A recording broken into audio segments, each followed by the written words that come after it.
Hey guys, welcome back to the another episode of amazing fact series. और आज की इस वीडियो में हम बात करने वाले होंगे ऐसे अमेजिंग फैक्ट्स की जो कि पिछली दो वीडियोस से भी ज्यादा इंफॉर्मेटिव और सरप्राइजिंगली आपको लगेंगे। तो गाइस स्टार्ट करते हैं अपने पहले फैक्ट के साथ। तो गाइस बात करते हैं कैलाश पर्वत की।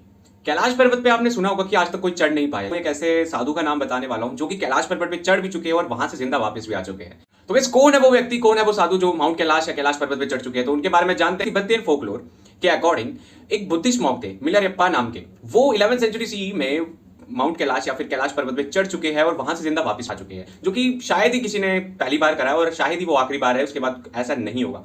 और जब वो चढ़े और जब वो वापस आए जिंदा, तो उन्होंने वहां के लोगों को बताया कि इस पहाड़ पे मत चढ़ना, इस पर्वत पे मत चढ़ना, क्योंकि इस पहाड़ के ऊपर भगवान रहते हैं और अगर आप चढ़ते रहोगे या कुछ भी करोगे तो उनकी साधना में उनको डिस्टर्ब होता है। तो ये सारे वर्ड्स उनके मिलारेप्पा के नाम से थे और तिब्बतियन बुक्स में, तिब्बतियन रिलीजियस बुक्स में लिखे गए हैं। और बुद्धिस्ट मॉन्क सिर्फ एक ऐसे साधु, एक ऐसे मॉन्क जो कि कैलाश पर्वत चढ़ चुके हैं, तो यही थे वो। हालांकि बहुत सारे mountaineers, Russian mountaineers, Siberian mountaineers ले लीजिए, जो कि वहां पे चढ़ चुके थे कैलाश पर्वत चढ़ने की, जिन्होंने कोशिश करी थी। लेकिन लोग कहते हैं कि जब वो यहां से आए और जब वो चढ़े तो उनके बाद उनका कोई पता नहीं था कि वो वापस आए, वो कहाँ चले गए, ना उनकी कोई न्यूज आई, ना उनका कुछ पता चला कि जैसे वो चढ़े थे तो उसके बाद वो अचानक कहीं गायब हो गए। तो अगर आपको ये फैक्ट अभी तक नहीं पता था और अगर पता था तो प्लीज कमेंट सेक्शन में जरूर बताना और इस वीडियो को लाइक कर देना। तो इस बात करते हैं हमारे सेकंड फैक्ट की। तो आपने जगन्नाथ पुरी मंदिर का तो नाम सुना ही होगा, जो कि ओडिशा पुरी में है और जहां पे हर साल रथ यात्रा निकलती है।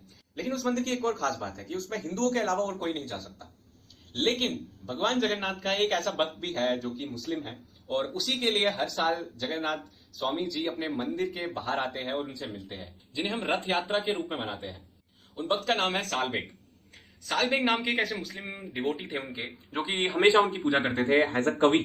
वो एक पॉइंट थे जिन्हें भक्त कवि सालबेग ऐसे कहा जाता है वहां पे। और उनका एक छोटे से आश्रम टाइप भी बनाए हुए हैं, वहां पे उनकी पूजा करी जाती है। और हर साल वो भगवान जगन्नाथ जी की दर्शन करने आते हैं, लेकिन मंदिर से बाहर, मंदिर के अंदर नहीं। और इसीलिए जगन्नाथ स्वामी जी खुद अपने मंदिर से अपने कपाट खोल के खुद उठते हैं और खुद अपने मंदिर के बाहर आते हैं।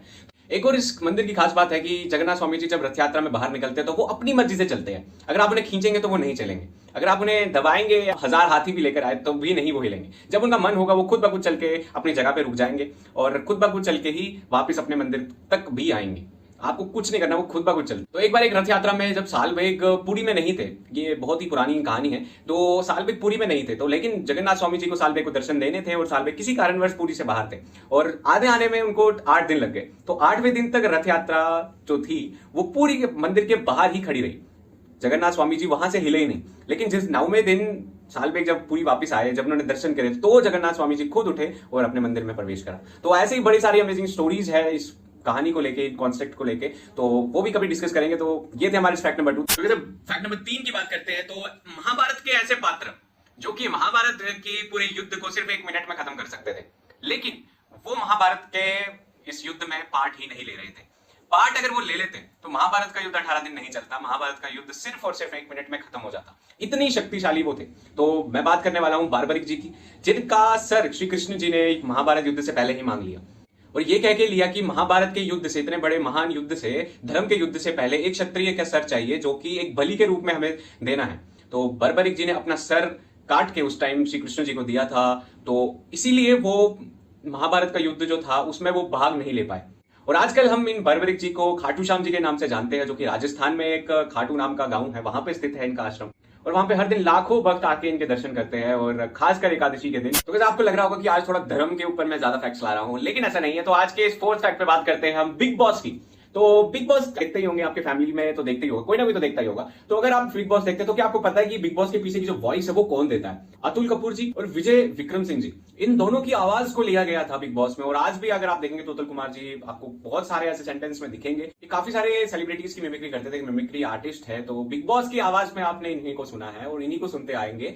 बहुत सारे ऐसे जो टास्क होते थे जिसमें बिग बॉस की आवाज दी जाती थी, तो इन्हीं की आवाज दी जाती थी। और कुछ टास्क में अपने विजय विक्रम जी की आवाज भी दी जाती थी, जो कि आपने कभी कभार सुनी होगी। थोड़ा आपको लगता होगा यार ये थोड़ी अलग आवाज है, तो वो दोनों मिक्स करके एक बिग बॉस की आवाज बनाते हैं। तो बात करते हैं हमारे फैक्ट नंबर 5 की। तो आपको पता ही होगा कि एआई ने आजकल बहुत सारे ऐसे काम हमें रिप्लेस कर दिए हैं जो कि हम पहले किसी और से करवाते थे, या फिर 2 या 4 लोग मिलकर जो एक काम करते थे, आजकल एआई वो खुद ब खुद कर देता है और बहुत ही ज्यादा एफिशिएंसी से। तो वाईफाई राउटर्स का अगर आपने नाम सुना होगा तो वो इंट्रोड्यूस हुए हैं हमारे टेक मार्केट में, जिनकी मदद से हम दीवारों के आर पार भी देख सकते हैं। तो वाईफाई राउटर्स जो है वो कैमरा में फिट हो जाएंगे और उन कैमरा की मदद से हम दीवार के आर पार क्या हो रहा है वो भी देख सकते हैं। तो क्या आपको लगता है कि ये प्राइवेसी को इफेक्ट करेगा या फिर ऐसा होना चाहिए? तो प्लीज कमेंट सेक्शन में जरूर बताना। तो ये था हमारा फैक्ट नंबर 5 और ये थे हमारे सारे फैक्ट्स। तो अगर आपको ये फैक्ट की सीरीज अच्छी लगी होगी तो प्लीज कमेंट सेक्शन में जरूर बताना और इस वीडियो को लाइक करना, इस वीडियो को शेयर करना। तो मिलते हैं आपसे जल्दी नेक्स्ट वीडियो पे, तो तब तक के लिए स्टे सेफ, स्टे हैप्पी।